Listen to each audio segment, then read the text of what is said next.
Hello everyone, welcome to our class 9th chemistry series. इस lecture में हम बात करने वाले हैं क्लास 9th का chapter number 1 matter in our surrounding. इस वीडियो में हम बात करने वाले हैं matter, particle of matter, state of matter, change of state of matter, unit conversion Celsius to Kelvin, melting point, boiling point, latent heat of fusion, latent heat of vaporisation, sublimation and effect of change of pressure, and last evaporation and factor affecting evaporation. इस पूरे chapter को one shot में समझने वाले हैं with detailed explanation. हर एक topic को images, diagrams and interesting examples के थ्रू एक्सप्लेन करने वाला हूं। सो ये वीडियो बहुत इंटरेस्टिंग होने वाला है and I am totally sure कि ये वीडियो आपको बहुत अच्छी लगेगी एंड आपको बहुत कुछ सीखने को मिलेगा। सो बिना टाइम वेस्ट किए चलिए वीडियो स्टार्ट करते हैं। तो सबसे पहले बात करते हैं मैटर की मैटर क्या होता है। ठीक है, तो कोई भी चीज जो स्पेस ऑक्यूपाई करती है और उनके पास मास है तो वो चीज क्या हो जाएगा, मैटर हो जाएगा। ठीक है, और ये जो मैटर है, मैटर के 3 स्टेट होते हैं और वो स्टेट क्या है, सॉलिड, लिक्विड एंड गैस। ठीक है, मैटर के जो है 3 स्टेट होते हैं, सॉलिड, लिक्विड एंड गैस। और मैटर क्या होता है, कोई भी चीज जो जगह घेरती है और उसके पास मास हो तो वो चीज क्या हो जाएगी, मैटर हो जाएगी। ठीक है, जैसे कार है तो कार के पास भी अपना मास होता है और वो जो है जगह घेरती है ना, तो ये क्या हो जाएगा, मैटर हो जाएगा। ह्यूमन बींग्स भी जो है क्या होते हैं, मैटर ही होते हैं, क्योंकि ये भी जो है स्पेस ऑक्यूपाई करते हैं और इनके पास भी जो है मास होता है। ठीक है, आप यहाँ पर बैठ के ये वीडियो देख रहे हैं तो आप भी क्या कर रहे हैं, वो जगह जो है कवर कर रहे हैं, वो जगह जो है ऑक्यूपाई कर रहे हैं, वो स्पेस जो है उसको घेर रहे हैं, वो जगह को जो है घेर रहे हैं। और आपके पास खुद का वेट है ना, मास है, तो आप क्या हो जाएंगे, एक मैटर हो जाएंगे, है ना। या फिर हम ऐसा कह सकते हैं कि कोई भी चीज इस दुनिया में, कोई भी चीज इस यूनिवर्स में, कोई भी चीज जो स्पेस ऑक्यूपाई करती है और उसके पास अगर मास है तो वो चीज क्या हो जाएगा, मैटर हो जाएगा। ठीक है, अब उसी तरीके से लिक्विड भी है, लिक्विड के पास भी मास होता है और ये भी जो है जगह ऑक्यूपाई करती है। गैस भी वही हो जाएगा। ठीक है, इन सब के बारे में जो मैटर के स्टेट्स हैं, सॉलिड, लिक्विड, गैस, इन सब के बारे में आगे चल के और बहुत डिटेल में पढ़ेंगे। ठीक है, चलो तो देखते हैं। उससे पहले जो हम एक चीज और समझ लेते हैं कि ये यूनिवर्स क्या होता है ना। यूनिवर्स क्या है, यूनिवर्स एक ऐसी जगह है जहाँ पे बहुत सारी गैलेक्सीज जो हैं बहुत सारी गैलेक्सीज से जो है मिलकर बना हुआ है ये यूनिवर्स। ये जो आपको छोटे छोटे आपको दिखाई दे रहे हैं, ये सब क्या है, ये सभी गैलेक्सीज है। क्या है, ये सभी गैलेक्सीज है और ये सभी गैलेक्सीज से मिलकर जो है ये यूनिवर्स मिलकर बना हुआ है। ठीक है, और इसी से बहुत सारे गैलेक्सीज में से जो है हमारा एक गैलेक्सी है और उस गैलेक्सी का नाम क्या है, मिल्की वे गैलेक्सी। ठीक है, और इस मिल्की वे गैलेक्सी ये यूनिक इसलिए है क्योंकि इसी मिल्की वे गैलेक्सी के अंदर जो है हमारा सोलर सिस्टम है। इस मिल्की वे गैलेक्सी के अंदर जो है बहुत सारे सोलर सिस्टम है। कितने सारे, बहुत सारे सोलर सिस्टम। जैसे हमारे पास है ना मार्स, जुपिटर, क्या बोलते हैं, अर्थ हो गया, है ना, ये सारे जैसे तरीके से प्लेनेट सारे मिलकर जो है सन के जो है अराउंड जो चक्कर लगाते हैं जिसे हम सोलर सिस्टम कहते हैं। तो इस मिल्की वे के अंदर जो है बहुत सारे जो है सोलर सिस्टम है और उसी सोलर सिस्टम में से एक जो है हमारा वाला सोलर सिस्टम है और इसी सोलर सिस्टम के अंदर जो है हमारा ये अर्थ है। ठीक है, तो इस तरीके से जो है हमारा अर्थ का लोकेशन मैंने आपको बता दिया कि क्या है, सबसे बहुत बड़ा जो है यूनिवर्स है। उस यूनिवर्स के अंदर जो है बहुत सारे गैलेक्सीज हैं। उसी गैलेक्सीज में से एक जो है हमारा मिल्की वे गैलेक्सी है और इस मिल्की वे गैलेक्सी के अंदर बहुत सारे सोलर सिस्टम है और उसी सोलर सिस्टम में से एक हमारा सोलर सिस्टम है और उसी सोलर सिस्टम में हमारा ये प्यारा सा अर्थ है जिसमें हम और आप और बहुत सारी चीजें जो है रहते हैं। ठीक है, तो ये हो गया हमारा मैटर के बारे में। फिर से समझ लेते हैं कि मैटर क्या है, कोई भी चीज जो स्पेस ऑक्यूपाई करती है एंड उसके पास मास है तो वो चीज क्या हो जाएगी, मैटर हो जाएगी। ठीक है, तो ये हो गया हमारा मैटर के बारे में। ओके, नेक्स्ट देखते हैं। नेक्स्ट है हमारा यूनिवर्स। फिर वही बात आ गया कि यूनिवर्स क्या है। यूनिवर्स एक ऐसी जगह है जहां पर बहुत सारे गैलेक्सीज जो है रहते हैं। ठीक है, और उस यूनिवर्स जो है, ये जो यूनिवर्स है वो किससे मिलकर बना हुआ है, ये यूनिवर्स भी मैटर से ही मिलकर बना हुआ है। जैसे कि मैं पहले भी आपको बताया कि यूनिवर्स किससे मिलकर बना हुआ है, ये जो यूनिवर्स है ये मैटर से मिलकर बना हुआ है। जितने भी प्लेनेट्स है वो सभी के सभी मैटर से मिलकर बने हुए हैं। ठीक है, तो मैटर क्या होता है, फिर वही बात आता है कि मैटर क्या होता है। ठीक है, यूनिवर्स जो है वो मैटर से मिलकर बना हुआ है, बट मैटर क्या है, मैटर कोई भी चीज, दुनिया में कोई भी चीज जो स्पेस ऑक्यूपाई करती है एंड उसके पास मास है तो वो चीज क्या हो जाएगा, एक मैटर हो जाएगा। ठीक है, तो यूनिवर्स क्या हो गया, यूनिवर्स जो है यूनिवर्स किससे मिलकर बना हुआ है? तो यूनिवर्स मैटर से मिलकर बना हुआ है। मैटर क्या होता है? कोई भी चीज जो स्पेस ऑक्यूपाई करती है एंड उसके पास मास है, तो वो चीज क्या हो जाएगा? मैटर हो जाएगा। ठीक है, चलो नेक्स्ट देखते हैं। नेक्स्ट हमारा particle of matter, means matter के जो पार्टिकल्स है वो किन किन चीजों से मिलकर बने हुए हैं। ठीक है, तो मैटर के जो पार्टिकल्स है वो बहुत ही छोटे छोटे छोटे छोटे पार्टिकल से मिलकर बने हुए हैं, जिसको हम क्या कहते हैं? एटम। ठीक है, और इस एटम के बारे में जो है हम 4th चैप्टर में हम पढ़ेंगे। स्ट्रक्चर ऑफ एटम का जब चैप्टर आएगा हमारा, तो उसमें जो बहुत डिटेल में पढ़ेंगे। टिल देन हमें अभी ये याद रखना है कि मैटर के जो पार्टिकल्स वो बहुत छोटे छोटे होते हैं, बहुत छोटे छोटे पार्टिकल से जो है मिलकर बने होते हैं। ठीक है, अब दूसरा पॉइंट क्या है कि पार्टिकल जो होते हैं, मतलब कि जो मैटर के जो पार्टिकल्स होते हैं वो कंटिन्यूअसली क्या करते हैं? मूव कर रहे होते हैं। देखो ये हमारा सॉलिड मैटर हो गया, सॉलिड हो गया। इस सॉलिड के अंदर का हम बात करते हैं तो ये सब जो आपको दिखाई दे रहा है ना गोल गोल, यही है हमारे मैटर के पार्टिकल्स, यही है सॉलिड के पार्टिकल्स। इन्हीं सॉलिड पार्टिकल्स की बात चल रही है। ये जो पार्टिकल्स है बहुत छोटे छोटे, बहुत छोटे छोटे हैं।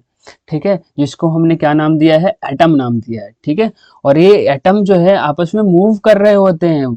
ठीक है, वो अलग बात है कि सॉलिड के केस में जो है ये मूवमेंट जो है थोड़ा स्लो होता है, लिक्विड में थोड़ा ज्यादा होता है और गैस में तो सबसे ज्यादा होता है। ठीक है, तो इन सब के बारे में अभी और डिटेल में आगे हम पढ़ेंगे। अभी तो यही याद रखना है कि जितने भी पार्टिकल्स होते हैं मैटर के वो कंटिन्यूसली मूव कर रहे होते हैं और ये बहुत छोटे छोटे होते हैं, जिसे हम क्या कहते हैं? एटम कहते हैं। ठीक है, अब एक और चीज बात आती है कि ये पार्टिकल जो है मूव कर रहे होते हैं। ठीक है, और जब भी कोई ऑब्जेक्ट मूव कर रहा होता है ना, तो उसके पास एक तरीके का एनर्जी होती है, जिसको हम क्या कहते हैं? Kinetic energy. ठीक है, और इस काइनेटिक एनर्जी के बारे में जो है वर्क एनर्जी वाला जो चैप्टर आएगा तो उसमें जो है हम बहुत अच्छे से पढ़ेंगे। वर्क एनर्जी एंड पावर वाला चैप्टर है ना हमारा क्लास 9th का, तो उसमें जो है kinetic energy, potential energy, mechanical energy, ये सब के बारे में दिया हुआ है। तो वहां पर जो है हम बहुत अच्छे से डिटेल में पढ़ेंगे। ठीक है, अभी तो हमें यही याद रखना है कि काइनेटिक एनर्जी क्या होता है? जब भी कोई ऑब्जेक्ट मूव कर रहा होता है ना, तो उसके पास मूवमेंट के कारण, मोशन के वजह से जो एनर्जी होती है ना, उसको हम कहते हैं काइनेटिक एनर्जी। और अभी अभी मैंने बताया आपको कि जो मैटर के जो पार्टिकल्स होते हैं वो कंटिन्यूसली मूव कर रहे होते हैं। क्या कर रहे होते हैं? मूव कर रहे होते हैं। तो ये जो मूव कर रहे होते हैं, इस मूवमेंट की वजह से जो है इनके पास एक तरीके की एनर्जी होती है, जिसको हम क्या कहते हैं? काइनेटिक एनर्जी कहते हैं।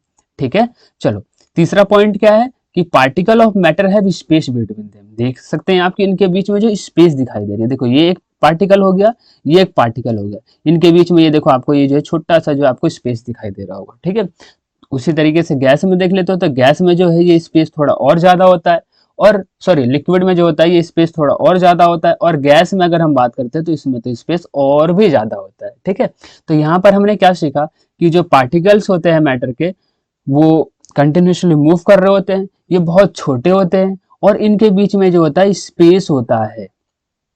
ठीक है, चलो फोर्थ पॉइंट देखते हैं। फोर्थ पॉइंट क्या होता है? Particle of matter attract each other. ठीक है, जो पार्टिकल्स के जो मैटर के जो पार्टिकल्स होते हैं वो एक दूसरे को क्या करते हैं? अट्रैक्ट करते हैं। ये देखो ये जो है इसको अट्रैक्ट करेगा, यानी कि जितने भी पार्टिकल्स देख रहे हैं ना, दिखाई दे रहे हैं ना, ये सभी जो है एक दूसरे को ये अट्रैक्ट करते हैं। ठीक है, तो देख लेते हैं कि हमने अभी तक अब ये क्या पढ़ा कि जो मैटर के जो पार्टिकल्स होते हैं वो बहुत छोटे छोटे होते हैं, और ये जो पार्टिकल्स होते हैं वो मूव करते हैं, और इन मूवमेंट के वजह से जो है इन पार्टिकल्स के पास जो है काइनेटिक एनर्जी होती है। ठीक है, और यहाँ पर एक इंपॉर्टेंट चीज और है कि ये जो पार्टिकल्स के जो काइनेटिक एनर्जी है, जो मैटर के पार्टिकल्स के जो काइनेटिक एनर्जी है, वो डिपेंड करते हैं टेम्परेचर पर।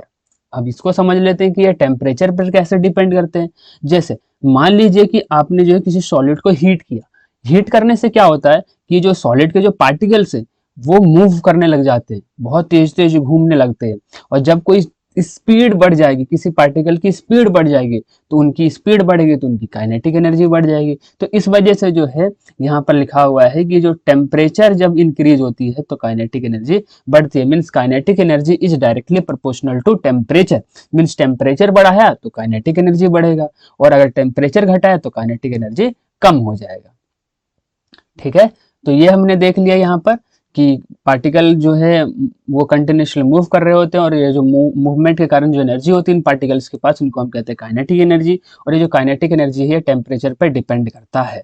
ठीक है, थर्ड पॉइंट है कि पार्टिकल्स जो होते हैं के बीच में जो है स्पेस होता है, और फोर्थ पॉइंट है कि पार्टिकल जो है एक दूसरे को अट्रैक्ट करते हैं। ठीक है, तो ये बहुत इंपॉर्टेंट है, इसको आप याद रखना। चलो नेक्स्ट देखते हैं, नेक्स्ट है हमारा स्टेट ऑफ मैटर। अभी तक हमने क्या पढ़ा, अभी तक हमने पढ़ा मैटर के जो है पार्टिकल्स की प्रॉपर्टीज के बारे में पढ़ा कि मैटर्स के पार्टिकल्स कैसे होते हैं, तो छोटे होते हैं, कंटिन्यूसली पार्टिकल जो है मूव कर रहे होते हैं, और इस मूवमेंट के कारण जो इनके पास एनर्जी होती है जिसको हम कहते हैं काइनेटिक एनर्जी, और इन पार्टिकल्स के बीच में स्पेस होता है, ठीक है, और ये जो पार्टिकल्स होते हैं एक दूसरे को अट्रैक्ट करते हैं। अभी तक हमने यही चीज सीखा, लेकिन अब हम करने वाले हैं स्टेट ऑफ मैटर्स। मैटर्स कितने स्टेट्स में पाए जाते हैं उसके बारे में हम पढ़ने वाले हैं, ठीक है। तो मैटर्स के जो है बेसिकली 3 स्टेट होते हैं, सॉलिड, लिक्विड एंड गैस, ठीक है। आप यहाँ पर देख सकते हो, मैंने जो है यहाँ पर एक आइस का एग्जांपल लिया है, तो आइस हमारा क्या हो गया, सॉलिड, है ना। अब ये हो गया हमारा पानी का यहाँ पर एग्जांपल लिया तो ये हो गया हमारा लिक्विड, और ये हमने हवा का एग्जांपल ले लिया तो ये हो गया हमारा गैस, ठीक है। तो यही 3 स्टेट जो होती है मैटर की। चलो नेक्स्ट देखते हैं, नेक्स्ट हमारा solid, liquid and gas. Solid, liquid, gas की जो है प्रॉपर्टीज के बारे में पढ़ लेते हैं। जैसे अभी हमने पढ़ा मैटर के जो पार्टिकल्स होते हैं उनकी प्रॉपर्टीज के बारे में हमने डिस्कस किया, अब जो है हम डिस्कस करेंगे कि सॉलिड, लिक्विड एंड गैस की क्या क्या प्रॉपर्टीज है, हम इसको कैसे जो है अलग अलग कर सकते हैं, है ना। तो इस ये प्रॉपर्टीज के बारे में जो है जरा हम देख लेते हैं। तो सबसे पहले जो एक एक करके जो हम सभी के बारे में पढ़ेंगे, तो सबसे पहले हम किसके बारे में देख रहे हैं, सॉलिड के बारे में। तो सॉलिड के जो पार्टिकल्स होते हैं ना, वो बहुत ही सॉरी सॉलिड का जो है डेफिनेट शेप होता है। डेफिनेट शेप का क्या मतलब होता है, फिक्स शेप। फिक्स शेप का क्या मतलब हुआ, जिसका जो है शेप ना चेंज हो उसको हम कहते हैं डेफिनेट शेप या फिर फिक्स शेप। जैसे फॉर एग्जांपल आपका फोन है, ठीक है, आपका फोन है, जिस फोन पर जो है अभी आप जो है ये लेक्चर देख रहे हैं, तो आप एक बात ये बताइए कि मान लीजिए कि आपका फोन इस शेप का है, तो क्या कल वो ट्रायंगल शेप का हो जाएगा क्या, बिल्कुल नहीं होगा। वो जिस शेप का है वो उसी शेप का रहेगा। तो यही तो यहाँ पर बताया जा रहा है कि जो सॉलिड होते हैं उनका शेप चेंज नहीं होता, वो जो है फिक्स होते हैं, उनका जो शेप होता है वो डेफिनेट होता है, वो कभी नहीं बदलता है, ठीक है। तो ये हो गया हमारा सॉलिड के बारे में कि जो सॉलिड का जो शेप होता है वो डेफिनेट होता है। उसी तरीके से वॉल्यूम, आपने जो है मैथ्स में वॉल्यूम पढ़ा होगा, volume, total surface area, curved surface area, है ना। तो वो जो वहां पर हमने वॉल्यूम पढ़ा था, कोन में हम पढ़ते हैं ना वॉल्यूम, सिलेंडर का वॉल्यूम, वो वाला वॉल्यूम, है ना। तो ये जो वॉल्यूम होता है सॉलिड का वो फिक्स होता है। मीन्स यहाँ पर सॉलिड के केस में जो है शेप भी डेफिनेट होता है, वॉल्यूम भी डेफिनेट होता है, मीन्स फिक्स होता है। एंड ये क्या होता है, रिजिड होते हैं। रिजिड मतलब इनको दबाया नहीं जाता, जैसे कि स्पंज होता है, स्पंज को हम दबा देते हैं ना तो पिचक जाता है, फिर उसको छोड़ देते तो फिर ओरिजिनल शेप में आ जाता है, बट यहाँ पर ऐसा कुछ भी नहीं है। सॉलिड जो होते हैं वो रिजिड होते हैं, हार्ड होते हैं, एंड वो क्या होते हैं, इनकम्प्रेसिबल होते हैं, मतलब कि उनको कंप्रेस नहीं किया जा सकता, उनको दबाया नहीं जा सकता। आप अपना फोन का एग्जाम्पल ले लो ना, आप जिस फोन में देख रहे हो जरा उसको दबा कर देखना, तो क्या वो दबता है, क्या वो पिचकता है, बिल्कुल भी नहीं पिचकता है। इट मीन्स कि सॉलिड की प्रॉपर्टीज होती है कि सॉलिड जो है हार्ड होता है, आपका फोन हार्ड है ना, और वो इनकम्प्रेसिबल, वो कंप्रेस नहीं होता, आप दबाते हैं तो वो दबता नहीं है, ठीक है। तो ये हो गया हमारा सॉलिड की प्रॉपर्टीज के बारे में। फिर फोर्थ पॉइंट है मिनिमम स्पेस। जो सॉलिड के जो पार्टिकल्स होते हैं, अभी हमने पहले दिखाया कि पार्टिकल जो थे उसमें जो स्पेस सॉलिड के केस में बहुत कम थे, तो जो सॉलिड के केस में जो पार्टिकल्स होते हैं वो उनके बीच में स्पेस जो होता है बहुत ही कम होता है, सबसे कम होता है, ठीक है। और क्या होते हैं, मूवमेंट भी बहुत कम होता है। जाहिर सी बात है, अगर स्पेस कम होगा तो मूवमेंट भी कैसे होगा, बिल्कुल भी नहीं होगा। मान लीजिए कि एक कमरे में जो है 2 लोग हैं, ठीक है, और एक कमरे में जो है 10 लोग हैं, तो बताइए कहाँ पर वो जो है मूव कर पाएंगे अच्छे से, कहाँ पर जो है अच्छे से जो है मूवमेंट पॉसिबल। जाहिर सी बात है, जहाँ पर जिस कमरे में दो दो पीपल हैं वहां पर अच्छे से मूवमेंट होगी, और जहाँ पर जो है 10 लोग होंगे वहां पर मूवमेंट अच्छे से नहीं होगी, है ना। तो वही चीज यहाँ पर है कि सॉलिड के केस में जो पार्टिकल्स होते हैं वो भर भर के भरे हुए रहते हैं, और सभी जो है बहुत ही पास पास रहते हैं, तो मूवमेंट कैसे पॉसिबल है, बिल्कुल नहीं है। इस वजह से यहाँ पर लिखा हुआ है कि यहाँ पर जो मूवमेंट है बहुत ही स्लो होता है, बहुत ही लो होता है, ठीक है। और अगला पॉइंट क्या है कि इनकी काइनेटिक एनर्जी भी बहुत कम होती है। मैंने आपको पहले भी बताया कि काइनेटिक एनर्जी जो है वो मूवमेंट से जुड़ा हुआ है। अगर किसी पार्टिकल जो है मूव कर रहा होगा तो उसके पास एक तरीके का एनर्जी होती है जिसको हम कहते हैं काइनेटिक एनर्जी। अब यहाँ पर मूवमेंट ही स्लो हो रहा है, मूवमेंट ही लो है, तो काइनेटिक एनर्जी कैसे मैक्सिमम हो सकती है, तो वो भी क्या हो जाएगी, लो हो जाएगी। तो सॉलिड के केस में काइनेटिक एनर्जी भी लो होता है, और फोर्स ऑफ अट्रैक्शन जो होती है वो मैक्सिमम होती है, ठीक है। अब एक चीज देखो ना कि जब दो चीजें पास पास होती है तो उनके बीच में अट्रैक्शन बहुत ज्यादा होता है, प्यार बहुत ज्यादा होता है। लेकिन जैसे जैसे दूरियां बढ़ती है वैसे वैसे जो है प्यार थोड़ा कम हो जाता है। तो सॉलिड के केस में क्या होता है कि पार्टिकल जो होते हैं बहुत पास पास होते हैं, क्या होते हैं, बहुत पास पास होते हैं, तो बहुत ही प्यार से जो है रहते हैं, एक दूसरे की केयर करते हैं, एक दूसरे को अट्रैक्ट करते हैं, है ना। तो सॉलिड के केस में जो फोर्स ऑफ अट्रैक्शन होता है वो मैक्सिमम होता है। वो मैक्सिमम इसलिए होता है क्योंकि ये दोनों पास पास होते हैं, दोनों नजदीक होते हैं। ठीक है, तो ये हो गया हमारे सॉलिड की प्रॉपर्टीज के बारे में। नेक्स्ट देखते हैं जरा हम लिक्विड के बारे में। तो लिक्विड का जो है फिक्स शेप नहीं होता है। ठीक है, मीन्स इसके बारे में जो है आगे हम और अच्छे से डिस्कस करेंगे कि इसका फिक्स शेप क्यों नहीं होता। बट अभी तो यही याद रखना है कि लिक्विड के केस में जो शेप होता है वो फिक्स नहीं होता है। ठीक है, नेक्स्ट नेक्स्ट है हमारा डेफिनेट वॉल्यूम। शेप जो है वो फिक्स नहीं है, बट वॉल्यूम जो होता है वो फिक्स होता है। ठीक है, ये चीज याद रखना है। थर्ड पॉइंट क्या है कि लो कंप्रेसिबल। यहाँ पर हमने सॉलिड के केस में देखा था कि इनकम्प्रेसिबल होते हैं, मीन्स इनको दबाया नहीं जा सकता। बट लिक्विड के केस में जो होता है थोड़ा थोड़ा लिक्विड को हम दबा सकते हैं, इसको हम थोड़ा थोड़ा कंप्रेस कर सकते हैं। ठीक है, और इनके जो है स्पेस जो होता है, मतलब लिक्विड के जो पार्टिकल्स होते हैं उनके बीच जो स्पेस होता है वो इंटरमीडिएट होता है। अब जरा ये इंटरमीडिएट का क्या मतलब होता है? इंटरमीडिएट का मतलब होता है कि जो सॉलिड के में जो स्पेस है उससे ज्यादा होगा बट गैस से कम होगा। इसी चीज को हम बोलते हैं इंटरमीडिएट। इंटरमीडिएट का मतलब ना तो बहुत ज्यादा और ना तो बहुत कम, मतलब कि मीडियम, मीडियम ऐसा कह सकते हैं। ठीक है, तो वही चीज है इंटरमीडिएट। इंटरमीडिएट स्पेस होता है लिक्विड के केस में। लिक्विड के जो पार्टिकल्स होते हैं उनके बीच में जो स्पेस होता है वो इंटरमीडिएट होता है। मूवमेंट भी इंटरमीडिएट होता है भाई। ठीक है, और अब मूवमेंट इंटरमीडिएट है तो काइनेटिक एनर्जी कैसे मैक्सिमम या लो हो सकती है? वो भी इंटरमीडिएट ही होगा। तो काइनेटिक एनर्जी भी जो है इंटरमीडिएट ही होता है। और फोर्स ऑफ अट्रैक्शन भी क्या होता है? इंटरमीडिएट यहाँ पर होता है। तो ये है हमारा लिक्विड का प्रॉपर्टीज। ठीक है, अब हम आगे देखते हैं गैस के बारे में। गैस में क्या होता है कि ना तो डेफिनेट शेप होता है और ना तो डेफिनेट वॉल्यूम होता है। यहाँ पर देखो सॉलिड में क्या था, दोनों के दोनों फिक्स थे, बट यहाँ पर जो है एक फिक्स है और एक फिक्स नहीं है। शेप यहाँ पर फिक्स नहीं है बट वॉल्यूम फिक्स है। बट गैस के केस में क्या होता है, दोनों के दोनों ही फिक्स नहीं है, दोनों के दोनों डेफिनेट नहीं है, no definite shape, no definite volume. ठीक है, दोनों के दोनों फिक्स नहीं है। ठीक है, और तीसरा पॉइंट क्या है, हाईली कंप्रेसिबल। सॉलिड के केस में देखा था इनकम्प्रेसिबल, लिक्विड के केस में देखा था लो कंप्रेसिबल, थोड़ा थोड़ा जो है कंप्रेस होते हैं, बहुत कम। बट गैस के केस में क्या होता है, हाईली कंप्रेसिबल, ये कंप्रेस बहुत ज्यादा होते हैं गैस के केस में। ठीक है, और तो और स्पेस जो होता है वो क्या होता है, मैक्सिमम होता है गैस के केस में। ठीक है, ये जो स्पेस की हम बात कर रहे हैं, देखो ये जो स्पेस है, ये जो स्पेस है वो बहुत ज्यादा होता है पार्टिकल्स के बीच में, बहुत ज्यादा स्पेस होता है। ठीक है, और बहुत ज्यादा स्पेस होगा तो जाहिर सी बात है मूवमेंट भी बहुत अच्छी खासी होगी। मैंने अभी आपको बताया ना कि कमरे में मान लीजिए कि दो लोग हैं।